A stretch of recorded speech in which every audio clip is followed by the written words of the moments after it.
अच्छा, अब बात करते हैं लास्ट टॉपिक वेजेस को लेकर कि वेजेस और इंटरनल चेकिंग में हमें क्या क्या चीज़ें ध्यान में रखनी पड़ेंगी।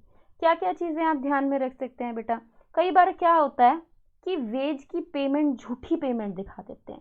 एक ऐसे लेबर, सपोज लेबर ने ज्वाइन किया मार्च से और पेमेंट दिखा दी हमने बुक्स में उसको जनवरी से, 2 महीने तो वो आया ही नहीं था, वो दो महीने की उसकी वेजेस हैं वो आपकी जेब में चली गई। कई बार हम क्या कर देते हैं, झूठे नाम दिखा देते हैं, उन्हें हम बोलते हैं डमी नेम्स। तो डमी नेम्स दिखा सकते हैं कि भाई राम तो हमारा लेबर था, शाम और लिख देते हैं कि भाई हमने 10,000 रुपये शाम को भी दिए, लेकिन वो पैसे हमने उन्हें नहीं दिए होते। कई बार कैलकुलेशन में गलती हो जाती है, कई बार किसी ने वेजेस क्लेम नहीं की, भाई क्लेम नहीं की, वो वापस चले जानी चाहिए थी, लेकिन नहीं, वो चली गई आपकी जेब में।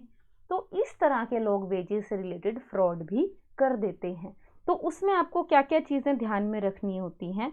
सबसे पहले आप करेंगे maintenance of wage records. Wage के रिकॉर्ड्स मेंटेन करने पड़ेंगे। कैसे मेंटेन करेंगे? आपको ये देखना पड़ेगा कि वर्क डन बाय लेबर कितना है। अब वर्क डन को हम लोग कई बार दो तरीकों से मापते हैं। एक टाइम के हिसाब से कि वर्कर ने कितना समय बिताया जॉब पर, और दूसरा पीस वर्क के हिसाब से कि वर्कर ने कितना काम किया, कितने पीसेस बनाए। तो टाइम के हिसाब से आप कैसे रिकॉर्ड करेंगे? सबसे पहला है टाइम रिकॉर्डिंग क्लॉक। ये जो आपको फोटो में दिख रही है बेटा, ये एक एग्जाम्पल है टाइम रिकॉर्डिंग क्लॉक का। तो इसमें क्या होता है कि जो मेन गेट है ना ऑर्गेनाइजेशन का, फैक्ट्री का, उसके मेन गेट पर ये क्लॉक लगा देते हैं। अच्छा, हर लेबर को एक कार्ड दिया जाता है, एक जॉब कार्ड दिया जाता है, जिसके ऊपर उसकी सारी डिटेल्स लिखी होंगी, उसका क्या नाम है, क्या एड्रेस है, किस पोजीशन पर है, क्या कोड नंबर है, क्या काम करता है, क्या उसकी वेज का रेट है, सारी चीज़ें उसकी उस कार्ड पर लिखी होंगी।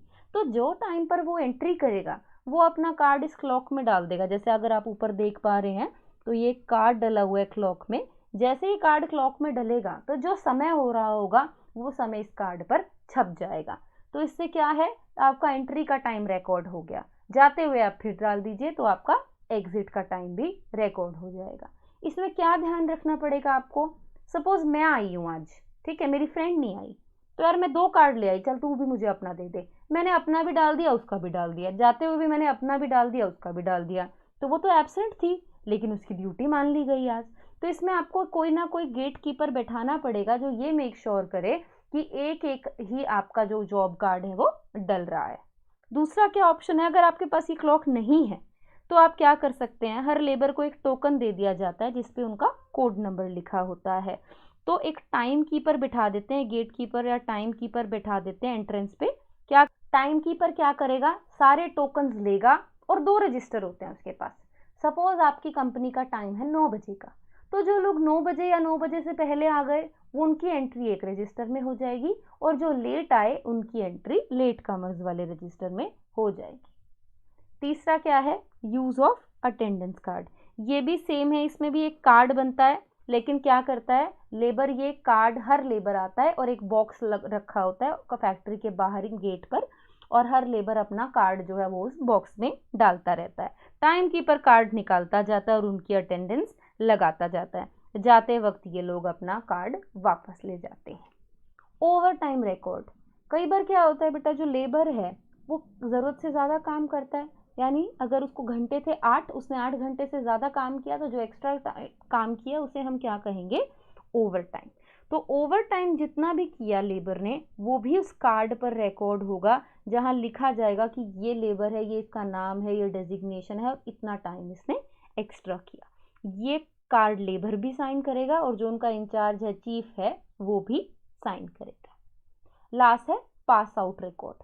पास आउट रिकॉर्ड का क्या मतलब है, सपोज लेबर को किसी काम से फैक्ट्री से बाहर जाना है, उसको कोई इमरजेंसी होगी या उसको कोई ऑफिशियल काम से या अपने पर्सनल काम से फैक्ट्री से बाहर जाना है, तो उसको एक एग्जिट पास मिल जाएगा, एक पास आउट फॉर्म स्लिप सा मिल जाएगी। तो उसमें वो क्या करेगा, अपना फॉर्म दिखाएगा, अपनी स्लिप दिखाएगा और बाहर जा सकता है। 2 कॉपीज होंगी, एक तो जो फोरमैन है, जो सुपरवाइजर है, वो अपने पास रखेगा, और जो दूसरी कॉपी है वो जो बाहर गेट कीपर या टाइम कीपर बैठा होगा उसे दे के जाएगा। तो अगर सपोज वो 2 घंटे का कहकर गया था लेकिन उसे 4 घंटे हो गए हैं, तो जो बाहर टाइम कीपर बैठा है वो उसके कार्ड पे एंट्री कर देगा कि ये 2 घंटे इसने एक्स्ट्रा टाइम दिया। तो इसके लिए ही ये पास आउट स्लिप यूज़ की जाती है। पीस वर्क के अकॉर्डिंग हम क्या करते हैं कि आपने कितने पीसेस बनाए, तो इसमें भी आपके पास इसी तरह से एक जॉब कार्ड होगा। आप सपोज आपका एक दिन का टारगेट था 30 पीसेस बनाने का, तो आपके जॉब कार्ड पे एंट्री की कर दी जाएगी। अगर तो आपने 30 पीसेस बना लिए तो वो लिख दिया जाएगा, और अगर आपने 25 पीसेस बनाए तो कुछ डिडक्शन कर दी जाएगी आपके वेज रेट में से, और वो आपको मेंशन कर दी जाएगी। अच्छा, इसमें एक और चीज़ होती है, वेटिंग कार्ड। कई बार क्या होता है, लेबर को ना, लेबर तो फ्री है लेकिन मशीन नहीं चल रही है, या कोई और मशीन पे खड़ा है तो उसका टाइम नहीं आ पा रहा है, या लाइट चली गई है, मशीन ही रुक गई है। तो ऐसा जो टाइम है जो लेबर ने खाली बैठ के निकाला, लेकिन वो लेबर की गलती से खाली नहीं था, वो तो ऑर्गेनाइजेशन की मिस्टेक से या कोई ऐसा रीज़न था जो आपके कंट्रोल में ही नहीं है, उस वजह से लेबर खाली बैठा था। तो जो उसने आइडल टाइम, जो खाली टाइम उसने बिताया, उसकी भी एक कार्ड में एंट्री होगी। लेकिन अब वो टाइम तो आइडल था, लेकिन लेबर अपनी मर्जी से खाली थोड़ी ना बैठा था, तो उसकी पेमेंट तो होगी लेकिन नॉर्मल रेट से थोड़ी सी कम होगी। जब आपने रिकॉर्ड कर लिया उनका टाइम या उन्होंने कितनी चीज़ें बनाई, उसके बाद आप क्या बनाएंगे, एक वेज शीट बनाएंगे।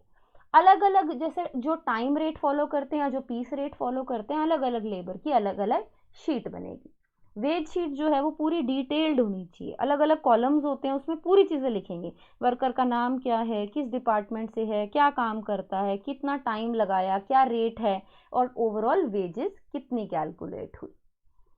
अलग अलग डॉक्यूमेंट्स को टैली कीजिए वेज शीट बनाने से पहले। क्यों? जैसे वर्कर की अटेंडेंस रजिस्टर है, उसका कार्ड है, उसकी ओवर टाइम स्लिप है, पास आउट स्लिप है, ये सारी जितने भी डॉक्यूमेंट्स हैं इनका मिलान कर लीजिए। ये देखिए कि ऐसा तो नहीं एक डॉक्यूमेंट अलग बात कह रहा है, एक डॉक्यूमेंट कह रहा है वर्कर ने 18 घंटे काम किया, एक डॉक्यूमेंट कह रहा है 28 घंटे काम किया, तो यानी कहीं तो गलती है। तो इसीलिए हर डॉक्यूमेंट का मिलान कर लीजिए। अच्छा, वेज शीट का प्रिपरेशन का जो काम है वो अलग अलग एम्प्लॉयज़ में बांट दीजिए। जैसे एक तो वेरिफिकेशन ही करेगा, मिलान करेगा सारे डॉक्यूमेंट्स का। एक क्या कर सकता है, वेज शीट के अलग अलग कॉलम भर ले। एक क्या करे, जो भरी हुई चीज़ें उनको ऐड कर ले। और एक क्या करे लास्ट, कि भाई कोई डिडक्शन तो नहीं क्लेम कर रहा, कोई डिडक्शन क्लेम कर रहा तो वो काट ले, और लास्ट में ओवरऑल वेज जो आपकी निकली है टोटल वो निकाल दे। अच्छा, कोशिश कीजिए कि जो वेज शीट है वो साइंड हो। किस किस से? सबसे पहले तो जो एम्प्लॉयज़ हैं जिन्होंने वेज शीट बनाई है। अब अगर 4 लोगों में बटी हुई थी तो चारों अपने साइन करेंगे कि मैंने ये काम किया, मैंने ये काम किया। और उसके बाद जो उनका ओवरऑल हेड है, वर्क्स मैनेजर है, या कोई भी ऑफिशियल जो रिस्पॉन्सिबल है, उसके साइन वेज शीट पर होने चाहिए। फिर है payment of wages.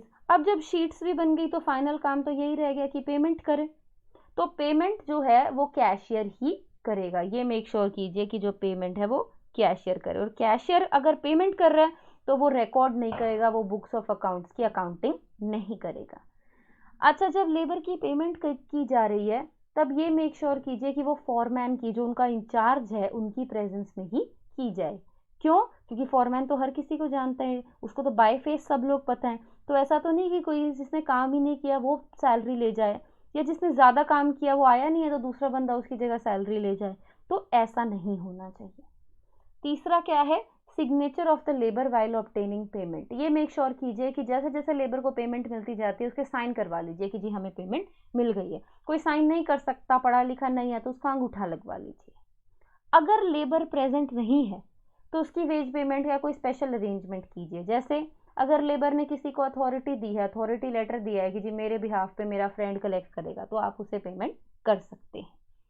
Casual labour जो आपका दिहाड़ी मजदूर होता है उसको आपको डेली पेमेंट करनी पड़ती है, तो उनके लिए एक अलग से वेज शीट बनेगी। तो ये था आपका इंटरनल चेक। अलग अलग ट्रांजैक्शंस को लेकर इंटरनल चेक क्या कहता है ये हमने डिस्कस किया। तो इस चैप्टर के लिए हमने ये बुक्स रेफर की। Thank you so much for listening. Have a great day.